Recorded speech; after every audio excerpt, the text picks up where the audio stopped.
حاضرین، انسان کی یہ زندگی وقت کا مجموعہ ہے۔ انسان کی یہ زندگی وقت سے عبارت ہے۔ اللہ رب العالمین کی بے شمار نعمتوں کی طرح انسان کو یہ جو زندگی ملی ہے جو خود ایک وقت سے عبارت ہے، اللہ کی بے شمار نعمتوں میں سے ایک اہم نعمت ہے۔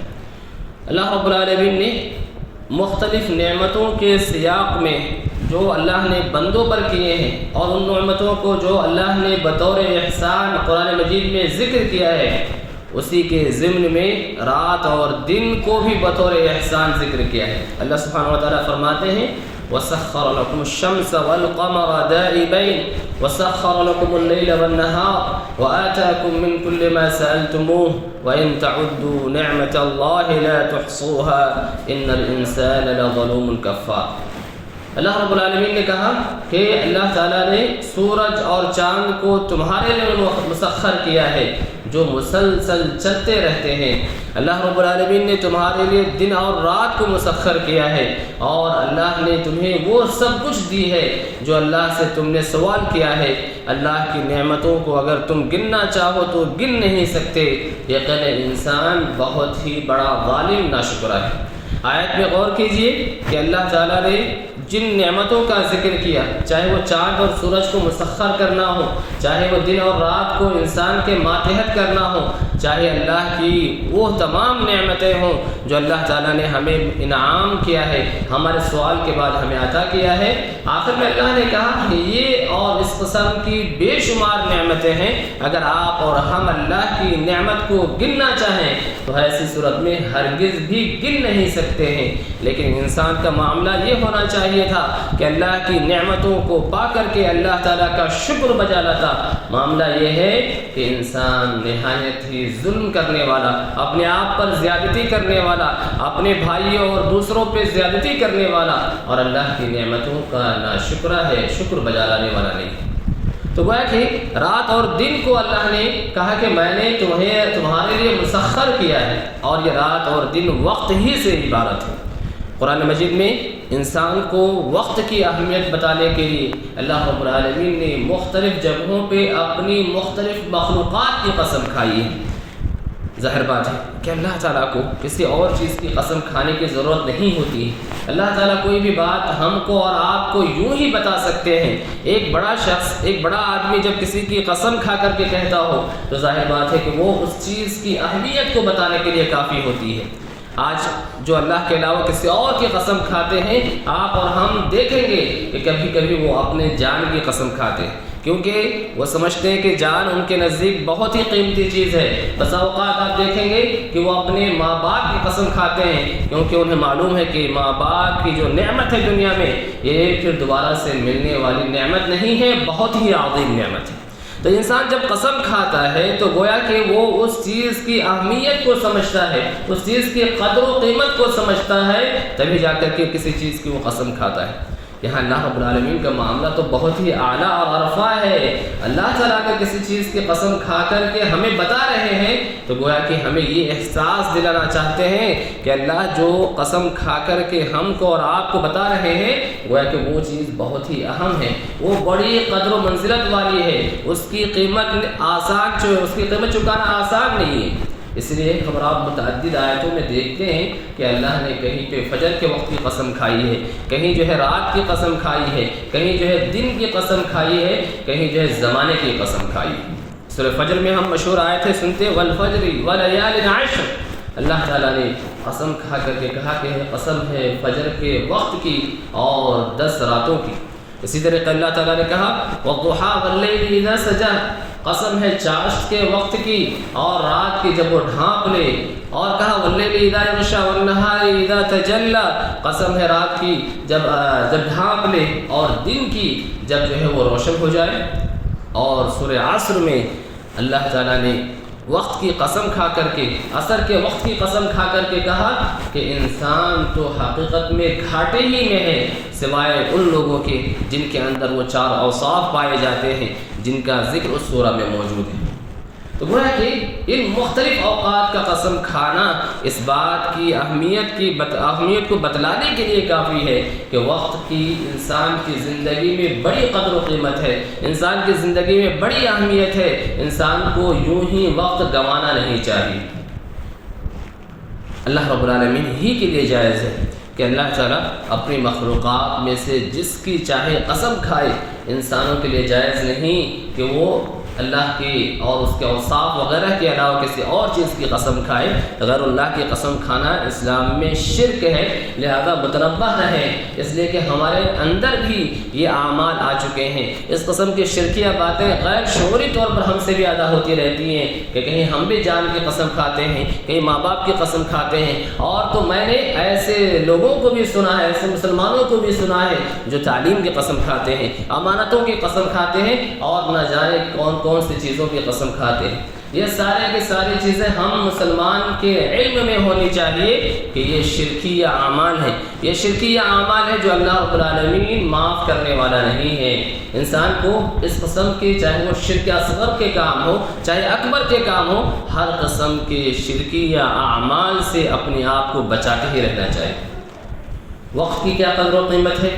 وقت کے سلسلے میں، وقت کی قدر و قیمت بتانے کے سلسلے میں آپ ان اعمال کو بھی دیکھیے کہ اللہ رب العالمین نے شریعت میں بہت سے اعمال کو وقت کے ساتھ ہی مخصوص کیا ہے۔ وقت سے پہلے اس کی ادائیگی یا اس کے بعد کی ادائیگی بعض حالات میں وہ قبول نہیں ہوتی ہے۔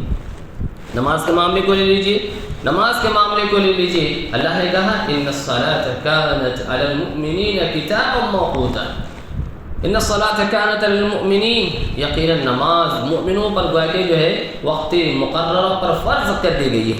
کیا کسی کے لیے جائز ہے کہ فجر کی نماز مثلا یعنی وہ یہ سمجھتے ہوئے پڑھ لے کہ سورج کے طلوع ہونے کے بعد بھی فجر کی نماز پڑھی جا سکتی ہے بغیر کسی وجہ کے؟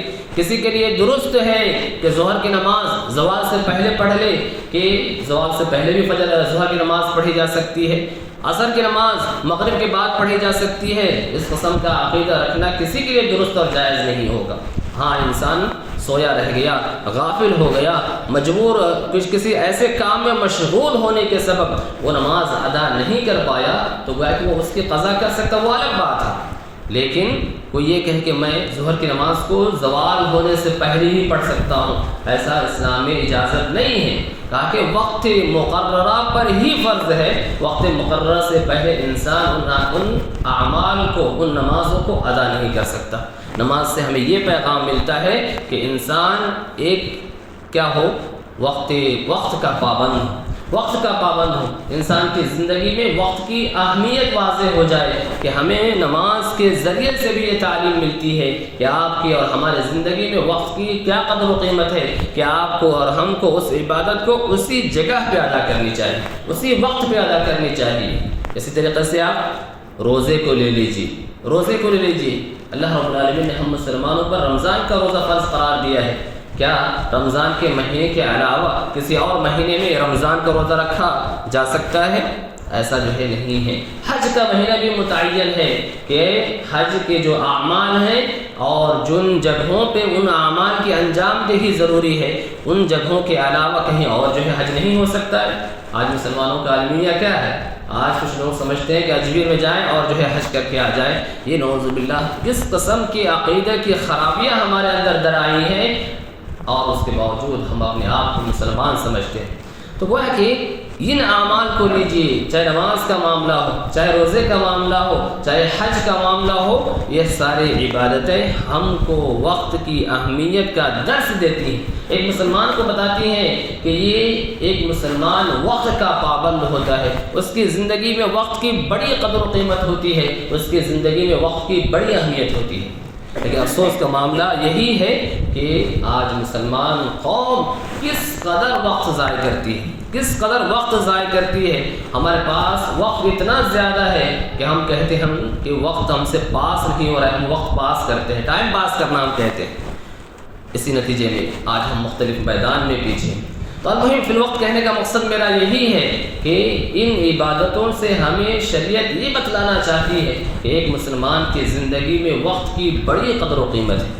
حضرین، وقت جو ہے وقت انسان کے پاس جتنی بھی نعمتیں ہیں ان تمام نعمتوں میں سب سے اہم اور سب سے بہتر نعمت ہے۔ مال و دولت کی کوئی نعمت ہو، ہیرو جواہرات کی کوئی نعمت ہو، یہ ساری چیزیں ایسی ہیں اگر یہ مال و دولت، سونے چاندی، ہیرے جواہرات اور دیگر چیزیں اگر انسان سے ضائع ہو جاتی ہیں، انسان کے پاس سے وہ کھو جاتی ہیں، انسان کے پاس وہ نہیں ہوتی ہیں، تو گویا کہ انسان دوبارہ سے جب اللہ نے اسے استطاعت دیا ہو تو گویا کہ وہ ان چیزوں کو حاصل کر سکتا ہے۔ آج اس کے پاس وہ چیز تھی، کل دوبارہ سے وہ چیز جو ہے اگر حالات درست ہوئے تو وہ ان کو واپس سے خرید سکتا ہے، کوئی بھی چیز دوبارہ سے ان کو مل سکتی ہے، لیکن ایک وقت جب انسان کی زندگی سے گزر جائے انسان اس وقت کو دوبارہ سے کبھی واپس نہیں لا سکتا ہے، کبھی واپس نہیں لا سکتا ہے۔ کیا کوئی ایسا ہے کہ مثلا صبح کا وقت لوٹا دے اور ابھی جو ہے صبح کا وقت کر دے؟ انسان کی زندگی میں جو صبح سے لے کر کے اب تک کا وقت گزرا ہے، مثلا آج کے دن، کوئی صبح کے وقت کو لوٹانے پر قادر ہے؟ کوئی لوٹا نہیں سکتا ہے۔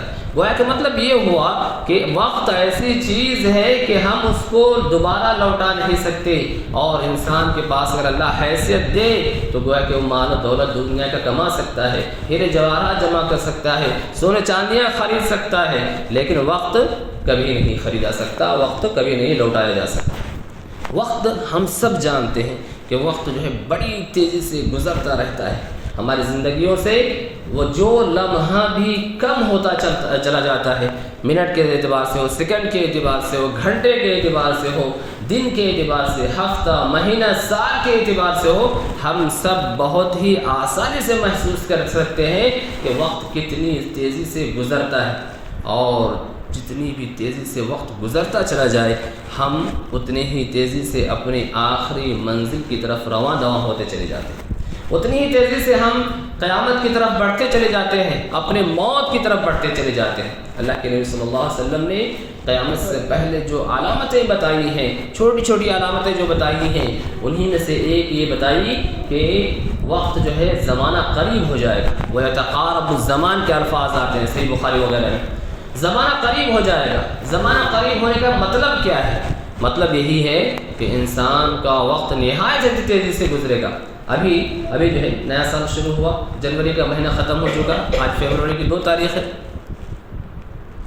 صبح ہوتی ہے شام ہو جاتی ہے، فوراً دن گزرتے چلے جاتے ہیں، ایسا لگتا ہے کہ آج جمعہ کا دن تھا پھر فوراً دوسرا جمعہ آ جاتا ہے۔ اسی طریقے سے انسان کا یہ جو وقت ہے بڑی تیزی سے گزرتا رہتا ہے۔ اس کا مطلب یہ ہوا کہ انسان اپنے اس وقت کی اتنی ہی زیادہ قدر کرے، کیونکہ وہ اتنی ہی تیزی سے اپنی آخرت کی طرف بڑھ رہا ہے، اور آخرت میں انسان کو حسب و نسب کام آنے والا نہیں ہے۔ انسان کو کوئی چیز کام آنے والی ہے تو گویا کہ اس نے جو اپنی زندگی میں وقت کو قدر کی ہے وہی آخرت میں کام آنے والی ہے۔ اسی لیے ہمارے جو اسلاف تھے وقت کے سلسلے میں بڑے سنجیدہ ہوا کرتے تھے۔ عبداللہ بن مسعود رضی اللہ تعالیٰ عنہ کی مشہور بات ہے، کہتے ہیں کہ مجھے دنیا میں کسی اور چیز کے سلسلے میں اس قدر افسوس کبھی نہیں ہوا جس قدر افسوس میرے کسی دن کے گزر جانے پہ ہوا، جس دن میرا دن تو کم ہو گیا، میری زندگی سے وہ دن تو کم ہو گیا، لیکن اس دن میری زندگی میں میرے عمل میں کوئی اضافہ نہیں ہوا۔ یہ ہے افسوس کا مقام کہ انسان اپنے گزرے ہوئے کل پہ افسوس کرے کہ اس کی زندگی سے ایک دن تو کم ہو جائے لیکن اس کے نامہ اعمال میں ذرہ برابر بھی اضافہ نہ ہو۔ حسن بصری رحمۃ اللہ علیہ کہتے ہیں کہ میں نے ایسے لوگوں کو پایا ہے، ایسے لوگوں کو پایا ہے، ایسے لوگوں سے میری ملاقات ہے جن کے یہاں تم سے کہیں زیادہ وقت کی قدر و قیمت تھی جتنی قدر و قیمت تمہارے یہاں تمہارے پاس مال و دولت کی قدر و قیمت ہے۔ آج تمہارے یہاں مال و دولت کی جو قدر و قیمت ہے اس سے کہیں زیادہ ان لوگوں کے یہاں ان کے وقت کی قدر و قیمت ہے۔ آپ اس سے اندازہ لگائیے، کسی بھی تابعی سے، کسی اہل علم سے کسی نے کہا کہ آؤ کچھ یوں ہی جو ہے بات چیت کرتے ہیں، کوئی یوں ہی گفتگو کرتے ہیں، بے معنی گفتگو کرتے ہیں، تو انہوں نے سے سوال کیا کہ آپ کے اندر یہ طاقت ہے کہ سورج کو آپ روک دیں تاکہ ہم بے معنی گفتگو کر سکیں، ہم اپنے وقت کو ضائع کر سکیں اور ہمارا وقت یوں ہی ضائع ہو جائے، آپ سورج کو روکنے پر قادر ہیں؟ یہ تھی ان کی زندگیوں میں وقت کی قدر و قیمت، یہ تھی ان کی زندگیوں میں وقت کی برکت کہ جہاں انہوں نے وقت کی قدر و قیمت کو پہچانا، وقت کی قیمت کو جانا، وہ گویا کہ دنیا میں ترقی کی، غالب رہے، علم میں ترقی کیا، اور تا قیامت ایسے لوگوں کی کہ نام جو ہے پڑھنے والے پڑھتے ہیں، سنانے والے سناتے ہیں، اور ان کے لیے دعائیں مغفرت اور رحمت کرتے چلے جاتے ہیں۔ حاضرین جمعہ، اللہ رب العالمین اور قرآن کی ان آیتوں سے ہمیں یہ معلوم ہوتا ہے کہ ہماری زندگیوں میں وقت کی بڑی قدر و قیمت ہے۔ انسان کو جو زندگی ملتی ہے، انسان کو کتنا وقت ملتا ہے، انسان کو کتنی زندگی ملتی ہے۔ اللہ کے نبی صلی اللہ علیہ وسلم نے کہا کہ میری امت کو کے لوگوں کو جو زندگی ملتی ہے عموماً وہ 60 سال سے 70 سال کا وقفہ ہی ملتا ہے، اس سے زیادہ کم ہی لوگ ہوتے ہیں جن کو اس سے زیادہ کی زندگی مل جاتی ہے۔ اعمار امتی ما بین 60 الی 70 واقلهم من یجاوز ذلك۔ میری امت کے لوگوں کی جو زندگیاں ہیں، میری امت کے لوگوں کو جو موقع ملتا ہے وہ 60 سال سے 70 سال کے بیچ کا ہی وقت ملتا ہے۔ کم ہی لوگ ہیں جو اس مدت سے آگے بڑھ پاتے ہیں۔ ہم دیکھتے ہیں کہ بہت سے لوگ بچپن میں وفات پا جاتے ہیں، کچھ جوانی میں وفات پا جاتے ہیں، کچھ اس کے بعد کے مرحلے میں، اور بہت سے لوگ 60-70 سال، اور کم ہی لوگ اس سے زیادہ کی زندگی پاتے ہیں۔ یہ جو زندگی اللہ تعالیٰ ہمیں دیتے ہیں، اس میں اللہ کا مطالبہ کیا ہے؟ یہ مطالبہ کیا ہے؟ اگر ہم اس کو بالاختصار کہیں، چند الفاظ میں کہیں تو گویا کہ یہ کہہ سکتے ہیں کہ اللہ تعالیٰ نے جو ہمیں جنت میں بسایا تھا، اللہ تعالیٰ نے جو ہمیں جنت میں آباد کیا تھا، گویا کہ ہم کو اسی دوبارہ جنت کو پانے کے لیے اس دنیا میں بھیجا ہے۔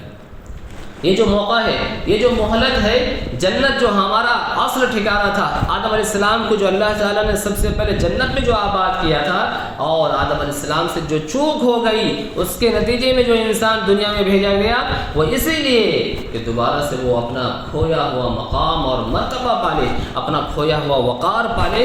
اسی کی خاطر ہم کو اور آپ کو یہ 60 سالہ 70 سالہ زندگی ملتی ہے، تاکہ ہم دوبارہ سے اپنے رب کی عبادت کریں، اپنے رب کو خوش کریں، اپنے رب کو راضی کر لیں، اور ایسے اعمال اس وقفہ میں کر لیں کہ ہم دوبارہ سے اس جنت کے حقدار ہو چلیں۔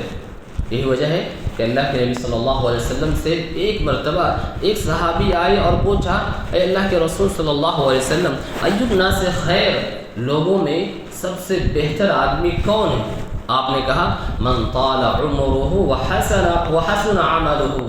انسانوں میں بہتر آدمی تو وہ ہے جسے اللہ تعالیٰ ایک لمبی زندگی دیتا ہو، جسے اللہ تعالیٰ ایک لمبی عمر عطا کرتا ہو، لیکن ساتھ ہی ساتھ اس کا عمل بھی اچھا ہوتا ہو، گویا کہ وہ سب سے افضل اور سب سے بہتر آدمی ہے۔ صحابی نے سوال کیا، اللہ کے رسول صلی اللہ علیہ وسلم، وَأَيُّ النَّاسِ شَرٌّ، لوگوں میں بدتر کون ہے، لوگوں میں برا کون ہے؟ تو آپ نے کہا، من طال عمره وساء عمله، جس انسان کو لمبی زندگی ملی ہو لیکن اس کے باوجود انسان اپنے اس زندگی میں اچھے اعمال کرنے کے بجائے وہ اپنی زندگی میں برے اعمال کرتا رہا، گویا کہ وہ سب سے بدتر آدمی ہے۔ ایک دوسرے موقع سے ایک انصاری صحابی آپ صلی اللہ علیہ وسلم کے پاس آئے اور کہے، اللہ کے رسول صلی اللہ علیہ وسلم، لوگوں میں سب سے افضل انسان کون ہے؟ لوگوں میں سب سے افضل انسان کی خصلت اور خوبی کیا ہے؟ آپ نے فرمایا کہ سب سے افضل اور بہتر انسان وہ ہوتا ہے جس کے اخلاق اعلیٰ ہوتے ہیں، جس کے اخلاق اچھے ہوتے ہیں، جس کے اخلاق عمدہ ہوتے ہیں۔ لوگوں میں سب سے افضل انسان وہی ہے۔ پھر سوال کیا، اللہ کے رسول صلی اللہ علیہ وسلم، لوگوں میں سب سے ہوشیار آدمی کون ہے، سب سے چالاک آدمی کون ہے؟ آپ نے کہا کہ جو سب سے زیادہ اپنی موت کو یاد رکھتا ہو، اور موت کو یاد ہی نہیں کرتا بلکہ اس کے بعد کی زندگی کے لیے سب سے بہتر تیاری کرتا ہو، حقیقت میں یہی ہوشیار لوگ ہیں۔ آج ہم دنیا میں ترقی کرنے کو، دنیا کے کمانے کے سلسلے میں جو انسان مختلف طریقے اپناتا ہے، ہم اس کو ہوشیار سمجھتے ہیں۔ یہ بھی ہوشیار ہو سکتا ہے، لیکن شریعت کی نگاہ میں ہوشیار کون ہے؟ شریعت کی نگاہ میں ہوشیار کون ہے؟ شریعت کس کو ہوشیار اور چالاک بتلاتی ہے؟ ایسے انسان کو جو موت کو یاد رکھتا ہے، موت کو یاد رکھنے کے ساتھ ساتھ مرنے کے بعد کی زندگی کے لیے وہ بھرپور تیاری کرتا ہے، کہا کہ یہی حقیقت میں ہوشیار لوگ ہیں۔ کیا ہم اور آپ واقعی ہوشیار ہیں؟ آپ کا اور ہمارا جواب وہی ہے جو اللہ کے نبی صلی اللہ علیہ وسلم نے دیا ہے۔ تو گویا کہ حقیقت میں ہم ہوشیار ہیں۔ اگر اللہ کے نبی صلی اللہ علیہ وسلم نے جو بات یہاں بتلائی ہے اس کے مطابق ہماری زندگی نہیں ہے تو نہ جانے ہم ہوشیار ہیں یا نہیں، یہ ہم اور آپ خود فیصلہ کر سکتے ہیں۔ اسی لیے اللہ کے نبی صلی اللہ علیہ وسلم نے کہا کہ انسانوں کی جو اکثریت ہے، یہ جو مدت انسان کو ملی ہے، یہ وقت جو انسان کو ملا ہے، انسانوں کی اکثریت ان اوقات کے سلسلے میں غفلت میں ہے۔ آپ نے فرمایا نعمتان مغبون فیہما کثیر من الناس، دو نعمتیں انسان کو ایسی ملی ہوئی ہیں کہ انسان ان دونوں نعمتوں کے سلسلے میں نہایت ہی خسارے میں، غفلت میں۔ ایک یہ کیا الصحت ہو، دوسرا کہا والفراغ۔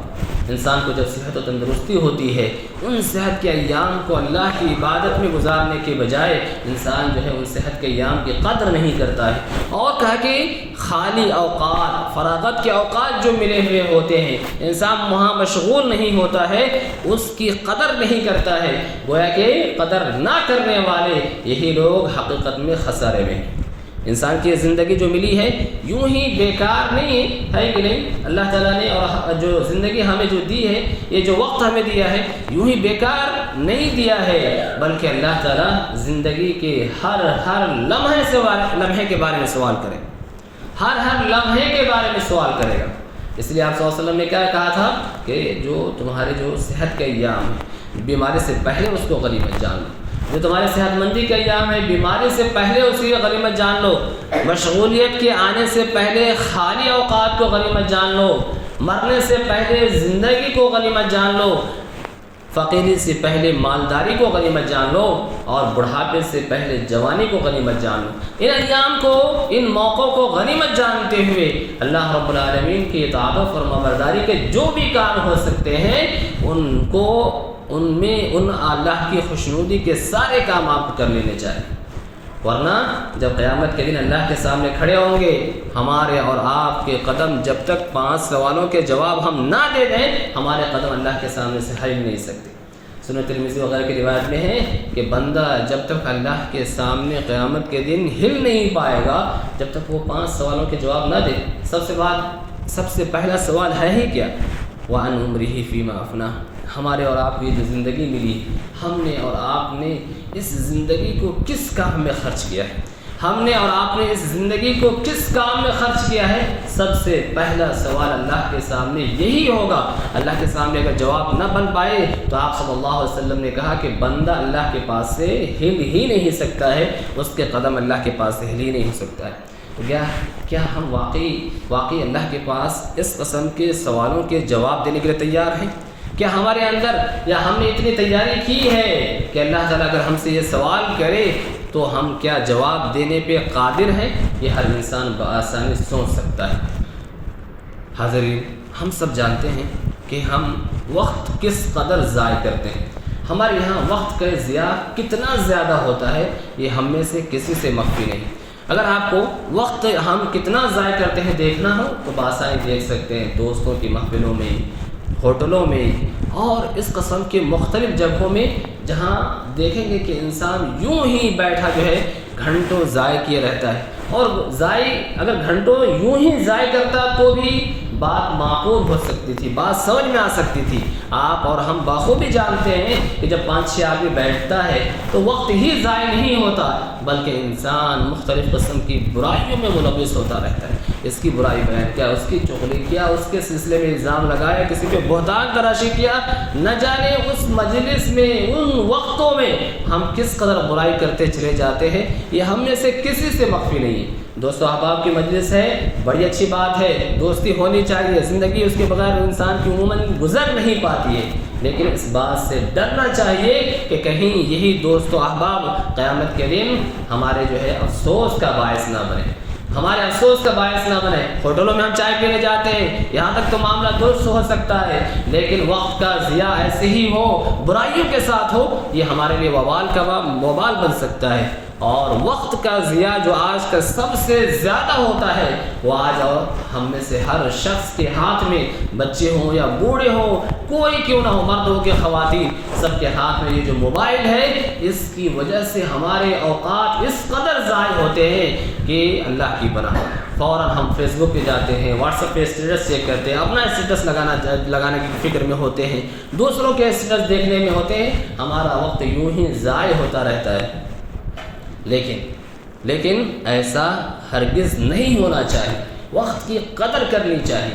انسان جو ہے نا اپنی زندگی میں وقت کی قدر نہ کرے، اس زندگی میں افسوس ہو نہ ہو، لیکن دو وقت ایسا آتا ہے جہاں انسان اپنی زندگی کو اگر کما حق استعمال نہیں کیا ہے تو وہاں آٹومیٹک اسے افسوس ہوتا ہے۔ ایک ہے مرنے کے وقت، اللہ تعالیٰ نے سورہ منافقون میں بھی ساتھ بات کا ذکر کیا ہے کہ انسان جب آخری وقت ہوتا ہے، وفات کا وقت ہوتا ہے، تو اسے اپنی زندگی پہ افسوس ہوتا ہے اور کہتا ہے کہ کاش اور زندگی مل جاتی اور مہلت مل جاتا تو اللہ رب العالمین کی خاطر نیک اعمال کر دیتا، اور جو ہے زندگی جو لہو و لعب میں گزری ہے، اب جو موقع ملتا میں اپنی زندگی کو ہرگز بھی ضائع نہ کرتا۔ اور دوسرا وقت وہ ہوتا ہے جہاں قیامت کے دن اللہ رب العالمین انسان کے اعمال کے اعتبار سے بدلہ دے رہا ہوگا، تو وہاں بھی انسان کو اپنی زندگی کو جو اللہ کی اطاعت و فرما برداری میں نہ گزارا ہے، ان اوقات پہ وہاں پہ بھی شدید افسوس ہوگا۔ لیکن ان دونوں اوقات میں افسوس کرنے کا کیا فائدہ ہوگا؟ ان دونوں اوقات میں افسوس کرنے کا کیا فائدہ ہوگا؟ سب کو بخوبی معلوم ہے، کوئی فائدہ نہیں ہو سکتا۔ موت کا وقت آ گیا، ایک سیکنڈ ادھر بھی ادھر بھی نہیں، افسوس کا کوئی فائدہ نہیں۔ مر گیا انسان، اس کی قیامت قائم ہو چکی ہے، وہاں افسوس کرنے کے بجائے کرنے سے انسان کو دوبارہ سے دنیا میں بھیجا نہیں جائے گا کہ وہ نیک اعمال کرے۔ تو ہم اور آپ اس دونوں اوقات میں افسوس کرنے سے پہلے ہی ایسی ضرور تیاری کر لیں کہ ہم کو ان دونوں اوقات میں ہرگز بھی افسوس نہ کرنا پڑے۔ ہم جو ہماری زندگیاں ہیں، روزمرہ کے جو ہمارے کام ہیں، ہمارے اوپر اللہ تعالیٰ نے جو فرائض اور واجبات مقرر کیے ہیں، ان کی ادائیگی کے ساتھ ساتھ انسان اپنے وقت کو جو بھی وقت ملتا ہے ان اوقات کو اللہ تعالیٰ کی مختلف عبادتوں میں گزارنے چاہیے، چاہے نماز میں ہو، قرآن کی تلاوت میں ہو، مختلف قسم کے ذکر و اذکار میں ہو۔ ان اعمال کے ذریعے سے ہمارے اپنے اعمال کے صحیفے کو بھر لینا چاہیے۔ آپ اور ہم میں سے بخوبی یہ گواہی دے سکتے ہیں کہ کتنے دن بسا اوقات گزر جاتے ہیں اور ہم قرآن کا ایک صفحہ نہیں پڑھ پاتے، قرآن کا ایک پارہ نہیں پڑھ پاتے، مہینے گزر جاتے ہیں، ہمارے پاس ایک مرتبہ رمضان سے پہلے بسا اوقات قرآن ختم کرنے کی توفیق نہیں آتی۔ نفل نمازوں کی پابندی ہمارے پاس نہیں ہوتی ہے، سنن مؤکدہ کی پابندی ہمارے پاس نہیں ہے، مختلف جو نفل نمازیں ہیں ان کی پڑھنے کی ہمیں توفیق ہی نہیں ہے۔ ذکر و اذکار ہیں مختلف جو بڑے فضائل والے ہیں، چھوٹے چھوٹے اذکار ہیں جس کے اللہ کے نبی صلی اللہ علیہ وسلم نے بڑی فضیلتیں بتائی ہیں، لیکن ہماری زبان ان اذکار سے چلتی نہیں ہے کیونکہ ہمیں اس قسم کی اعمال کی فکر نہیں ہوتی، لہٰذا وقت بہت تیزی سے ختم ہو چکا ہے۔ دیکھیے مجھے احساس ہی نہیں ہو لیکن جو ہے وقت ختم ہو چکا ہے اور ضائع بھی ہو چکا ہے۔ کہنے کا مقصد یہی ہے کہ واقعی جو ہم کو اور آپ کو یہ زندگی ملی ہے وہ ہم اس کی قدر کریں، مختلف اعمال کے ذریعے سے جہاں فرائض ہیں ان کی پابندی کے ساتھ ساتھ جو خالی اوقات ملتے ہیں ان خالی اوقات میں نفل نمازوں کے ذریعے سے ہو، قرآن کی تلاوت کے ذریعے سے ہو، نفل روزوں کے ذریعے سے ہو، یا مختلف قسم کے مختصر چھوٹے چھوٹے اذکار کے ذریعے سے ہو، ان اعمال کے ذریعے سے ہم اپنے اوقات کو اللہ کی خاطر معمور کریں۔ قیامت کے دن ہمیں انہی اعمال کے سبب فائدہ ہوگا۔ اور قیامت سے پہلے یہ یاد رکھیں، بالاختصار ایک آخری بات کہہ کے بات ختم کرنی چاہیے، وہ یہ کہ جو ہم بھی نیک اعمال کرتے ہیں، یہ جو نیک اعمال جو ہم کریں گے اپنے خالی اوقات میں، جہاں کل قیامت کے دن اس کا فائدہ ہوگا، اس سے پہلے دنیا ہی میں ہمارے نیک اعمالوں کا فائدہ ہوتا ہے۔ اس قیامت سے پہلے دنیا ہی میں ہمارے نیک اعمال کا فائدہ ہوتا ہے، لیکن ہمیں اس کا احساس نہیں ہوتا۔ تفسیر کا مقام نہیں ہے، بالاختصار یہی بات سمجھنے کی ہے، اور اس سے پہلے یہی کہ انسان کو اور ہم سب کو اپنی زندگی کے جو اوقات اللہ تعالیٰ نے ہمیں دیے ہیں ان کو غنیمت سمجھنے کی ضرورت ہے۔ سبحان ربک رب العزت عما یصفون وسلام علی المرسلین والحمد للہ رب العالمین۔